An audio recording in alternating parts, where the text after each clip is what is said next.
Grabe ang lakas dito. Kulay putik. Tubig namin kulay putik na yun. Di mailog kaya kailangan naman na ito. Yung papit sa barangay namin. Ang lakas doon. Naku, yung matilapia namin yung naalagaan. Baka inamit na malalaki na yun eh. Hindi nga kami nakakatipid pa rin sa taon na eh. Sayang. Totoo nga, puno na ang Laguna Lake. Umapaw na. Ito ay malalim tong ano din, malalim na walang tubig to dati. Ang tamang tubig lang. Ngayon puno na kasi babaw na. Yan yung kabundukan sa amin. Halatang maulan. Pero walang hangin. Kung mahangin, di ako pupunta dito. Mahulog ako sa ilog eh. Ayun yung yung dalawang pump na yung dalawang tubo na power plant. Puno Apaw yung bukid yung palayan. Sayang yung iba yun. Yan naman yung mga batang galao.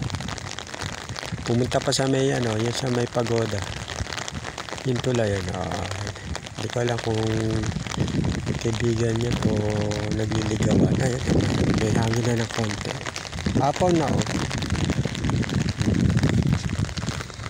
Pakita ko lang yung sarili ko ha. Kung nasaan na kayo na.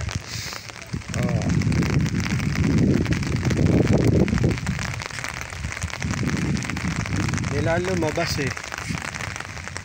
Kanina pa sa bahay. Nanonood ng TV. Ayun, sipag na mga isda. Oo. Maulan eh. Tulan na yun. Makita nyo ba? Bangka ang tulan. Ang lalo.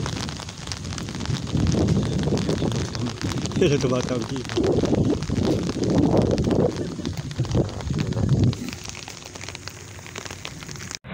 Morning! Nandito sa Pakil Highway. Nagja-jogging ako. Naglalakad. Sa likod ko, ito pala yung magiging solar farm. Lawak hanggang doon. Mga 100 hectares kasama yung dagat ng sa Lake Calirayan. May mga giniba ng bahay. Ayan, may mga na sila notice, mga placard na hindi no trespassing. Malaking solar farm to. Kaya swerte mata dito, nakita ba? Mapaw na nga yung Laguna Lake. Nasa ibabaw kami ng mga nature na nakipaglibing ako. Pero wala ng bagyo, ayan.